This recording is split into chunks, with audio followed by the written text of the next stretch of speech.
So students, good morning. Dear students, let's start reading the remaining part of this chapter, the next 2 or 3 passages. Bete, as you know, we had completed the chapter up to the last of breaking crest, and the sailors sailing in the boat Wave Walker, all the sailors sailing in the boat Wave Walker got badly frightened to see the dangerous situation in the southern Indian Ocean, and they found themselves fully surrounded by dangerous waves. So they could get no easy way to escape from that dangerous weather also. The roar increased to a thunder as the stern, the word stern stands for beta back part of the ship. जहाज का जो पिछला हिस्सा होता है उसको stern बोलते हैं बेटा, stern. The roar increase to a thunder, हल्की सी जो गर्जन, जो दहाड़ हुई थी, वो जो एकदम जैसे कि बादल गरजते हैं ना बेटा, वैसे ही जब समुद्र में लहरें उठती तो बहुत तेज गर्जना होती है. तो कहता है जैसे समुद्र की उस पानी की सतह को तोड़ करके, चीर करके, फाड़ करके, और वो इस प्रकार से बड़ी तेज, जब इस प्रकार से दहाड़ के साथ में और वो लहर उठी थी, तो वह दहाड़ अब एक बहुत भारी भरकम गर्जन में उठ खड़ी हुई थी. वह दहाड़ जो थी, जो पानी को तोड़ करके वो लहर उठी थी, वही दहाड़ अब बहुत तेज गर्जना के साथ में ऊपर उठ करके दिखाई पड़ रही थी. As the stern moved up the face of the wave. और वह कहता है कि वो लहर जो उठी थी ना, वो जहाज के पिछले हिस्से से जाकर के टकराई थी. That the dangerous wave hit the back part of the ship Wave Walker, and as soon as the back part of the ship Wave Walker was attacked by that dangerous wave that had stood in vertical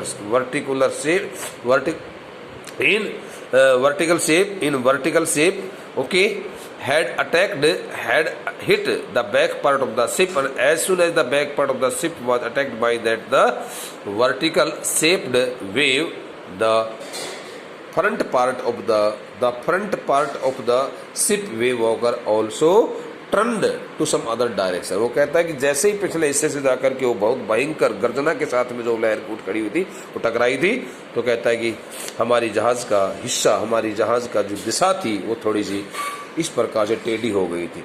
किसी भी side, किसी भी चीज़ के, आप देखो चाहे bike है, चाहे साइकिल है, चाहे कोई अन्य चीज़ है, उसके बैक साइड के हिस्से पर आप हल्की सी थोड़ा पुश करो किसी चीज़ से, उसको धक्का लगाओ, उसको थोड़ा उसको टकराओ, टकराते आगे का जो हिस्सा होता है किसी भी व्हीकल का या किसी भी चीज़ का, वो घूम जाता है, थोड़ा सा दिशा, डायरेक्शन चेंज कर देता है. And for a moment I thought, as soon as the body of the ship Wave Walker turned itself to some other direction, okay, due to the heavy attack of that powerful wave, for a moment, only for a moment, the captain thought, the main captain, the author, the narrator of the story thought, we might ride over it, because he had also caught the sight of that the powerful wave. वो कहता है कि उस भयंकर रूप से बहुत भारी भरकम पानी की एक मोटी परत, एक बहुत बड़ी सीट जो होती है, वो सीट जो होता है एक साथ उठ करके आती है. उसको लगा अरे इतनी बड़ी सीट पानी की उठ करके और हमारी जहाज के पिछले हिस्से से आकर टकराई थी, कि जैसे हमने पीछे की तरफ मुड़ करके देखा तो हमें लगा कि हम कुछ एक क्षण के लिए, मेरे दिमाग में कहता है, ऐसा विचार आया कि हम इस उठी हुई लहर के ऊपर आराम से राइड कर सकते हैं, आराम से इसके ऊपर हम एक स्थान से दूसरे स्थान की तरफ मूव कर सकते हैं, उसे सवारी कर सकते हैं इसके ऊपर बैठ करके. Okay, and then a tremendous explosion shook the deck, और फिर उसके बाद में कहता है एक बड़ा विस्फोट हुआ नीचे. The word deck stands for here the main cabin of the main part of the ship. और कहता है कि फिर जहाज के मुख्य हिस्से को एक बहुत भारी भरकम नीचे जो विस्फोट सा हुआ था कोई लहरों का, उससे हमारे जहाज का मुख्य जो हिस्सा था वो हिल गया. Torrent, TORRENT, torrent stands for here a very critical powerful, okay, wave of green and white water broke over the ship. कहता है कि हरे काई से युक्त तो जो होता है, हरी जो काई होती है एल्गी, उससे युक्त जो पानी है, पानी के ऊपर काई आ जाती है। कहता है कि हरे और सफ़ेद पानी की एक मोटी चद्दर जो है, मोटी परत जो है, उस प्रकार की एक लहर के तौर पर हमारी जहाज़ के ऊपर आ गिरी, हमारी जहाज़ के ऊपर आ बिखरी। पानी की बहुत ज़्यादा पानी हमारी जहाज़ के ऊपर आ बिखरा। My head smashed, smashed mean होता है हिट होता है बेटा, अटैक्ड। मेरा सिर जो है ना, कहता है कि एकदम इम्बैलेंस्ड होने की वजह से, और मेरा सिर जो है ना स्मैश्ड इनटू द व्हील, जहाज़ के पहिए के साथ में जाकर के जा टकराया मेरे सर को। और मैंने जो है ना एकदम ऐसा देखा जैसे कि इम्बैलेंस्ड होने की वजह से, और मेरा सर जो है जहाज़ के पहिए से जा टकराया। And I was aware of flying overboard and sinking below the waves. At that time he noticed that he could be thrown away.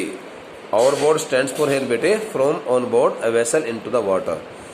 मतलब जहाज़ का जो मेन केबिन होता है ना, जहाँ पर क्रूमैन बैठते हैं बेटे, वहाँ उस क्रूमैन जहाँ पर जहाज़ के चालक बैठते हैं, वहाँ वो जहाज़ का अगला हिस्सा होता है, अग्रिम हिस्सा होता है। और कहता है वहाँ से मुझे ऐसा लगा जैसे कि मानो मुझे पानी के अंदर फेंका जाने वाला है था। मुझे ऐसे कुछ लगा कि जैसे मानो कि बहुत तेज़ उस एकदम हलचल ने मेरा बैलेंस बिगाड़ दिया था, मेरा सर जाकर के पहिए से टकराया था और मैं बस पानी में गिरने वाला ही था। I was aware of flying overboard and sinking below the waves. मुझे ऐसा लग रहा था जैसे कि मानो समुद्र में उठी हुई लहरों के बीच में मैं अपने आप को बस डुबोने वाला ही था। मैं पानी के अंदर मेरा बैलेंस बिगड़ जाने की वजह से मुझे फेंका जाने वाला ही था। ऐसा लगा मुझे जैसे कि मानो एक बार थोड़ा और हलचल होगी तो मुझे शायद पानी के अंदर ही मेरे अपने जहाज़ के मुख्य हिस्से से, जहाँ पर हम जहाज़ ये चालक दल के सदस्य बैठते हैं, वहाँ से मेरे को आगे के हिस्से में समुद्र के अंदर बस फेंका जा रहा था। इस प्रकार से मुझे बड़ा डर सा लगने लगा। I accepted my approaching death. देखो यदि डर नहीं लगता तो फिर ये बात क्यों कहता हूँ। कहता है कि मैंने अपनी सामने से आते हुए मृत्यु को स्वीकार कर लिया। मुझे लगा कि भाई अब जो है ना बिल्कुल मौत मेरे करीब से है। And as I was losing consciousness तो समझ लो बेटा सेंसेज को, नॉर्मल सेंसेज जिसको होश कहते हैं। और जैसे ही कहता है कि मैं बेहोशी में बस डूबने वाला ही था, मुझे मेरा होश मैं खोने वाला ही था। जैसे मैं अपना धीरे धीरे, जैसे मेरे अंदर शरीर के अंदर जो मेरी अपना होश, जो मेरी चेतना थी वो गायब होती दिखाई दे रही थी मेरे को। I felt quite peaceful. उसी वक्त कहता है कि मुझे बिल्कुल आराम सा महसूस हुआ। ऐसा लगा जैसे कि मानो एक बार तो मेरे सर पर मुझे बहुत चक्कर से महसूस हो रहे थे, मुझे लग रहा था कि मैं बेहोशी में आ गया हूँ, लेकिन तुरंत कहता है कि मेरे को थोड़ी आराम मिला, चैन मिला, और मेरे को पता नहीं एकाएक जो है ना कुछ ठीक ठाक पोजीशन में मैंने अपने आप को देखा। Unexpectedly my head popped out of the water. पता नहीं कैसे क्या, विदाउट एनी एक्सपेक्टेशन कहता मैंने देखा मेरा सर जो था एकदम, हाँ, समुद्र की लहर जो टकराई थी, लहर का पानी जो जहाज़ के ऊपर से बिखर गया था, उस पानी के बाहर एकदम मेरा सर निकला। मैंने अपने सर को बाहर की तरफ निकाला। a few meters away wave walker was near capsizing. Capsizing means overturning means sinking into the water.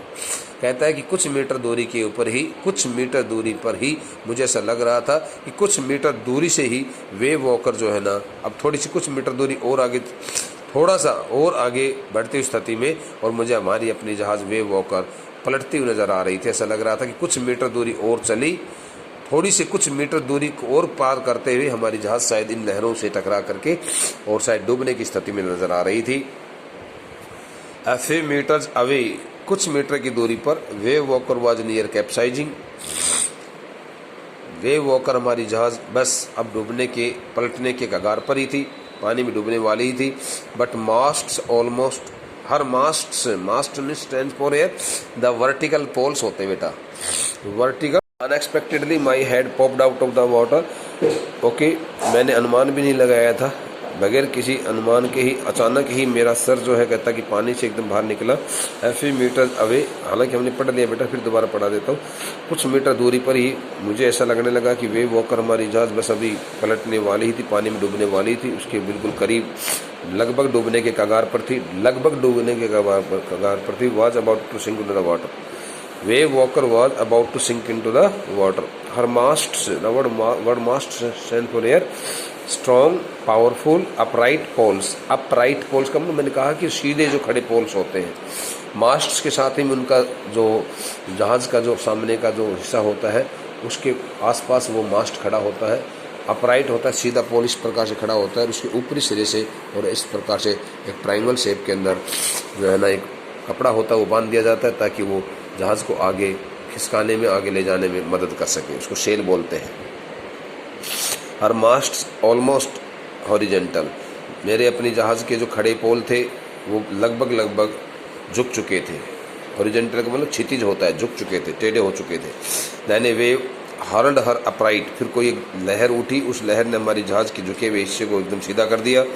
My life line जर्कड, और कहता है कि जो बीच में जो हल्का सा जो तार हमने बांध रखी थी जो जहाज़ के बीच के पोर्शन में, क्योंकि जब कोई चीज़ टेढ़ी होगी, आप ध्यान से सुनना बेटा, जैसे ये है, ये इस प्रकार से कोई तार बंधा हुआ है, ठीक है, और जब आपका ये तार अब तो बिल्कुल टाइट है, लेकिन जब ये थोड़ा यूँ झुकेगा तो ये थोड़ा लूज हो जाएगा। ऐसे कोई चीज़ झुकती है तो वो लूज पड़ जाता है, लूज पड़ेगा, जितना ज़्यादा झुकाओगे उतना ज़्यादा लूज होता चला जाएगा, और फिर वो एकदम यूँ सीधा होगा तो फिर दोबारा टाइट हो जाएगा। उसी के लिए बोलता है, कहता है कि अचानक से कोई एक लहर उठी, उस लहर ने हमारी जहाज़ के झुके हुए हिस्से को सीधा कर दिया। हमारी जहाज़ के अंदर जो हमने तार बांध रखी थी जर्कड, उसमें एकदम झटका सा लगा। टॉट का मतलब स्ट्रेट होता है, STRAIGST स्ट्रेट, वो एकदम सीधी हो गई, तन गई फिर दोबारा से वो जो स्पोर्टिंग वायर जो थी। स्पोर्टिंग वायर बेटा जो पकड़ करके और जो आदमी सहारा लेकर के एक पोर्शन से दूसरे पोर्शन, एक प्लेटफॉर्म से दूसरे प्लेटफॉर्म, एक केबिन से दूसरे केबिन के बीच में चलता है, घूमता फिरता है। आई ग्रैब द गार्ड रेल्स, वही गार्ड रेल्स का मतलब वही है कि कहता है कि स्पोर्टिंग वायर्स, मैंने अपने सर के ऊपर बंधी हुई जो जहाज़ के एक पोर्शन से दूसरे पोर्शन में जाने के लिए जो मैंने अपने तारें बांध रखी थी, उन तारों को मजबूताई से पकड़ा। ग्रैब्ड का मतलब होता है catch tightly, hold tightly, and sailed through the air into wave walkers main boom. और कहता है कि वेव वॉकर का हमारे जहाज़ का जो मुख्य जो हिस्सा था, उस मुख्य हिस्से के अंदर मैं चल करके गया। सब्सिक्वेंट वेव्स टॉज्ड मी, अभी भी सब्सिक्वेंट का मतलब होता है बेटा फॉलोइंग इन ऑर्डर, अभी भी लगातार उसी क्रम में आ रही लहरें जो थी। टॉज्ड मी, टॉज्ड का मतलब क्या होता है, tossed means move here and there, moved me here and there, उन्होंने मेरे को इधर से उधर हिला डुला करके रखा। Around the deck like a ragdoll, जैसे कि कोई कपड़े की बनी हुई गुड़िया होती है, उसको कोई हिलाता है एक रस्सी से बांध करके, बिल्कुल ठीक वैसे ही मैंने ऊपर से हालांकि अपनी उस वायर को पकड़ रखा था, लेकिन इम्बैलेंस हो रहा था मैं, क्योंकि इतनी तेज़ ज़्यादा लहरों का प्रकोप छाया हुआ था कि लहरों ने जहाज़ को इतनी बुरी तरह से विचलित कर रखा था, हिला रखा था कि मैं भी हिल डुल रहा था बार बार, ऐसे मैं अपना बैलेंस मेंटेन नहीं कर पा रहा था। माई लिफ्ट रिब्स क्रैक्ड, कहता है कि माई लेफ्ट रिब्स क्रैक्ड, मेरे बाईं तरफ की जो पसलियाँ थी, मेरे शरीर की बाईं तरफ की जो पसलियाँ थी, रिब्स पसलियों के लिए होता है हिंदी में, वो एकदम ऐसा लगा जैसे कि उनको बहुत बड़ा झटका लगा हो, वो क्रैक हो गई हूँ, वो टूट सी गई हूँ। My mouth filled with blood, मेरा मुंह जो था वो खून से भर गया था। एंड ब्रोकन टिथ, और मेरे मुंह के अंदर के कुछ दांत जो थे, मेरे अपने दांत जो थे वो दांत टूट गए थे, दांत टूटने की वजह से, और मेरा मुंह खून से भर गया था। Somehow I found the wheel, जैसे तैसे करके मैंने जहाज़ के उस पहिए तक अपने आप को पहुंचाया, जहाज़ के पहिए को मैंने पकड़ा। इसके बाद में क्या कहता है, lined up the stern for the next wave, और कहता है कि फिर मैंने अपने आप को पिछला जहाज़ का जो हिस्सा है उस पिछले जहाज़ के हिस्से तक जा कर के अपने आप को खड़ा किया। And for the next wave, ताकि अगली कोई और लहर आएगी, उस लहर का मुकाबला करने के लिए मैं देखूँ कि भाई किस प्रकार से मुझे अपने आप को और अपने जहाज़ को बचाना चाहिए। एंड हंग ऑन, और मैं वहाँ पर खड़ा हो गया, वहीं पर मैं अटका रहा। ओके बेटे, somehow I found the wheel, वो कहता है जैसे तैसे करके मेरे को वहाँ पहुँचना था जहाज़ के पहिए के पास में, अपना बैलेंस बढ़ाने के लिए मैं वहाँ पहुँच गया। Lined up the stern for the next wave, अगले कोई और लहर उठ के आई तब तक मैंने अपने आप को जहाज़ के पिछले हिस्से के पास में ले जाकर खड़ा किया।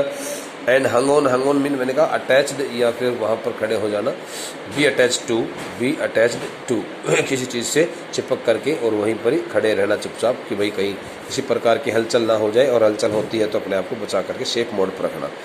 ओके, स्टूड साइलेंटली भी यहाँ पर हम लगा सकते हैं, वैसे अटैच टू होता है।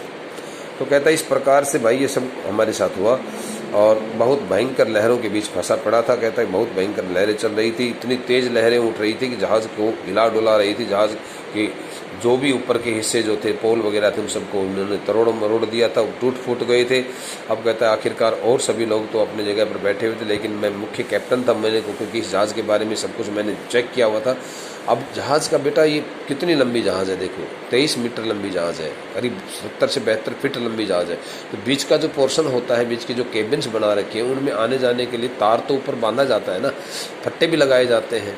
जैसे कोई बहुत लंबी चौड़ी एक नदी है, उस नदी को बीचों बीच क्रॉस करने के लिए अब कोई पुल के तौर पर जैसे फट्टे डाल दिए जाते हैं, बिल्कुल वैसे ही वो कहता है कि हमने अपने फट्टे डाले हुए थे और हम फट्टों के ऊपर से चल करके एक स्थान से दूसरे स्थान पर आना जाना हमारा बना रहता था।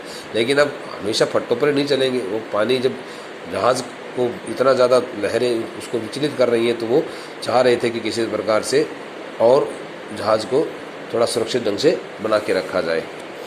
Water everywhere. The captain noticed that the wave walker was surrounded by surrounded by water from all sides. कहता कि चारों तरफ से पानी के द्वारा घिर गई थी। पानी में से तो जा ही रहे थे, लेकिन इतना भयंकर पानी उठ खड़ा हुआ था। कहता कि चारों तरफ हमें पानी नजर आ रहा था। I could feel that the ship had water below. अब मुझे कहता है कि जहाज़ के अंदर पानी भर रहा है, तो उसकी बात करने लग रहा है। Sorry, water everywhere. अरे चारों तरफ से पानी ही पानी था, लेकिन हमारी जहाज़ में भी पानी आ गया था। आई कुड फील, मुझे ऐसा लग रहा था, that the ship had water okay below, कि जहाज़ के अंदर में नीचे से पानी आने लग रहा था। But I dared not abandon mean बेटा लीव। लेकिन कहता है कि मैं उस पहिए को छोड़ने की हिम्मत नहीं दिखा रहा था। The wheel to investigate mean होता है सर्च फॉर, बेटा किसी चीज़ की तलाश करना, ढूंढना। कहता है मैं इस प्रोब, PROB प्रोब भी होता है इसकी दूसरी वर्ब। कहता है कि मैं PROB प्रोब, मुझे हालांकि इस बात का पता लगाना था कि वो पानी आ कहाँ से रहा है, लेकिन कहता है कि at that time the author was so much frighten that he could not leave the wheel and go to see from which sources the water was entering the main cabin of the boat. वो देखना चाह रहा था, लेकिन कहते मेरे में इतनी हिम्मत नहीं हो रही थी कि मैं देख सकूं कि आखिरकार पानी जहाज़ के कौन से हिस्से में से आने लग रहा है। Suddenly the front hatch stands for air the just like a partition of a door part was thrown open. Here the word hatch stands for air the door. So बेटा the front hatch means the front entrance, the main part of the main gate of some cabin, किसी cabin का जो है ना मुख्य दरवाजा, उसके लिए भी हैच लगा देते हैं। the front, वो कहता है यहाँ से देखो, यहाँ से suddenly the front hatch was thrown open. अचानक जो है कहता है किसी एक केबिन का, हमारा जो पार्टीशन जो हमारी केबिन्स बनी हुई थी रहने के लिए, उस केबिन का मुख्य दरवाजा खुला। And Mary appeared at that time the captain's wife Mary appeared there. She stood outside the main cabin. वो बाहर आकर के उस मेन केबिन से बाहर आकर खड़ी हो गई और उसने कहा अपने पति को, वी आर सिंकिंग, हमें लग रहा है कि हम सभी डूबने वाले हैं, हम डूब रहे हैं। She screamed, she shouted in pen, वह जोर से चिल्लाई और कहा कि हम डूब रहे हैं, हमें किसी तरह से बचाइए। The decks are smashed, all the decks stands for the platforms, any of various kind of platforms. Platform का मतलब बैठने की जगह होती है बेटा। जहाज़ के अंदर जो बैठने की जो जगह उन्होंने बना रखी थी, विश्राम करने की जगह बना रखी थी, तो कहता है कि सारी की सारी जहाज़ के अंदर बैठने की जो प्लेटफॉर्म्स हैं, वो सभी सीट्स, वो सभी प्लेटफॉर्म्स हमारी टूट चुकी हैं। We are full of water, हमारी जहाज़ में पानी भर गया है, हम पानी से भर गए हैं, लबालब भर गई अंदर से जहाज़। अब पानी के जैसे जहाज़ के अंदर पानी भरेगा तो निश्चित रूप से जहाज़ डूबने के कगार पर हो जाती है। जहाज़ के अंदर पानी नहीं भरेगा तब तक जहाज़ डूबने के कोई चांसेस नहीं है। जो एक बार बहुत ज़्यादा टेढ़ी भी हो जाएगी, पलट से भी जाएगी, तो भी जहाज़ बच जाएगी। तो इस प्रकार की बातें मैरी ने अपने पति से कही। ओके, और आगे देखिए, take the wheel means get yourself stood by the side of the wheel, catch the wheel. I shouted, वो कहता कि मैंने जैसे मेरी पत्नी की इस प्रकार की डरी हुई हालात में जब मैंने ये बातें सुनी, तो मैंने अपनी पत्नी से कहा, अरे भाई ठीक है जो भी कुछ है, लेकिन आप पहिए को पकड़ लीजिए, अपने आप को बचाइए। As I scrambled for the hatch, बेटे as the author scrambled for means होता है मूव्ड हरीडली। जैसे कहता है कि मैंने उस प्रवेश द्वार के उस जो गेट खुला था, उस गेट की तरफ मैंने अपने आप को बहुत जल्दी से आगे बढ़ाया। मूव्ड हरीडली, मूव्ड हरीडली मीन्स आगे की तरफ बहुत जल्दी से बढ़ाया, अपना हाथ आगे की तरफ बढ़ाना। जैसे मैंने अपने आप को कहता है कि उस खुले हुए दरवाजे की तरफ अपने आप को आगे बढ़ाया बहुत शीघ्रता से, तो मैंने चिल्ला करके कहा कि तुम पहिए को पकड़ लो, बैलेंस खो गए। Larry and Herb were pumping like madman. I noticed that my hired 2 crewmen were also working and they were pumping out the water from the wave. वो कहता है कि फ्रॉम द शिप, हमारी जहाज़ के अंदर से जो पानी जो भरा हुआ था उस पानी को वे पागल व्यक्तियों की तरह से बहुत जल्दबाजी से, और हमारे जहाज़ के अंदर जो हमने अपना पंप सेट जो लगाया हुआ था, हैंड पंप सेट जो लगाया हुआ था, उस हैंड पंप के माध्यम से और पानी को बाहर निकालने लग रहे थे। Larry and her were pumping like madman. मैंने देखा कि मेरे अपने दोनों किराए पर लिए हुए दोनों मल्लाह जो थे, क्रीमैन जो थे, सेलर्स जो थे, वो पानी को पागल व्यक्तियों की भांति बहुत जल्दबाजी से पानी को बाहर फेंक रहे थे। ब्रोकन टिम्बर्स हंग एट क्रेजी एंगल्स। टूटी हुई लकड़ियों के जो हिस्से जो थे, लकड़ी के हमारी जहाज़ के नीचे का जो मेन फर्श था वो भी बहुत मजबूत लकड़ी से बना हुआ था। तो उस फर्श को ही जहाज़ तेज़ लहरों ने टक्कर मार करके कमज़ोर कर दिया था, थोड़ा सा टूट सा गया था। तो कहता है कि लकड़ियों के टूटे हुए जो हिस्से थे वो इधर उधर बिखरे पड़े थे, अलग अलग अक्ष जो होते हैं, एंगल्स, कोण जो होता है, अलग अलग कोण के ऊपर अलग अलग दिशा में अटके पड़े थे। द होल स्टारबोर्ड में होता है बेटा left side of the ship. I am sorry बेटे, the word was here starboard. Okay, the whole starboard side bulged inwards. बेटे द वर्ड starboard stands for here, I am very sorry, right side होता है, right side of the ship, right side of the boat। नौका का दाहिनी तरफ का जो हिस्सा होता है, दाहिनी तरफ का एक आगे का एक पीछे का, एक लेफ्ट साइड राइट साइड, तो दाहिनी तरफ का जो हिस्सा था वह हिस्सा कहता कि बॉल्ज्ड इनवर्ड्स, अंदर की तरफ झुक गया था। जहाज़ों अंदर की तरफ झुक गया था बहुत ज़्यादा, इस प्रकार से लहरों से टकरा करके अंदर की तरफ झुक गया था। Clothes, crockery, charts, tins and toys sloshed about in deep water. सभी की सभी चीज़ें जो हमारे अपने किसी केबिन में रखी हुई थी, हमारा जो अपने कमरा बना हुआ था उस जहाज़ के अंदर, उन सभी चीज़ों में जैसे कपड़े थे, क्रॉकरी का सामान था, चार्ट्स इत्यादि थे, टीन्स एंड टॉयज, हमारे अपने जो पीपे वगैरह थे, जितने भी टीन धातु के बने हुए पीपे वगैरह थे वो सभी, और बाकी के जो बॉक्सेज वगैरह थे वो खिलौने इत्यादि बच्चों के खेलने के, वो सभी sloshed means floating, were floating over the water, वो उस डीप पानी, गहरे पानी जो घुटनों तक पानी भर गया था उससे भी ऊपर भर गया होगा, जहाज के अंदर भरे हुए पानी के ऊपर मुझे वो सब चीज़ें तैरती नजर आ रही थी। कौन कौन सी चीज़ें? इसमें हमारे वस्त्र थे, क्रॉकरी का सामान था, चार्ट इत्यादि थे, टीन एंड टॉयज, वो सभी चीज़ें, और हमारे जहाज़ के निचला जो मुख्य जो फर्श का हिस्सा था उस हिस्से के टूटे हुए जो लकड़ी के जो हिस्से थे वो इधर उधर बिखरे पड़े थे, क्योंकि बहुत तेज़ लहरों से उसको जहाज़ को टक्कर मारी गई थी और इस प्रकार से पानी भी काफ़ी चढ़ आया था, भर गया था। इस प्रकार की बातें यहाँ पर वो बताता है।